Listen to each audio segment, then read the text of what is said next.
கசகசா அல்வா செய்கிறேன். இந்த அல்வா செய்கிறதுக்கு ரீசன் வந்து என்னோடய அம்மா. அவங்க 2 to 3 இயர்ஸாக வந்து ஸ்லீப்புக்கு வந்து மெடிசன் எடுத்துகிட்ருக்காங்க. இனிஷியலாக அந்த ஸ்லீப் இஷ்யூவை ஹேண்டில் பண்ண முடியல.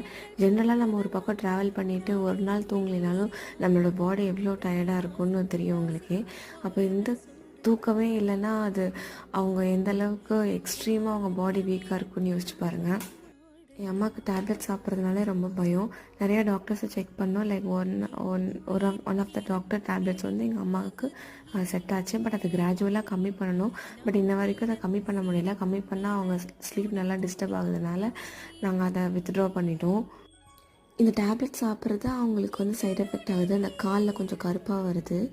கசகசா சாப்பிட்டா தூக்கம் நல்லா வரும்னு சொல்கிறாங்க. பாலில் மிக்ஸ் பண்ணி குடிக்க சொல்கிறாங்க. இதை நான் ரெகுலராக ட்ரை பண்ணணுன்னு எங்கள் அம்மா ஃபோர்ஸ் பண்ணி பண்ண வைக்கணும். கண்டிப்பாக இந்த இஷ்யூலேருந்து மீண்டு வரணும். உங்களுக்கு ஏதாவது சஜஷன் இருந்துச்சுன்னா கமெண்ட் பண்ணுங்கள்.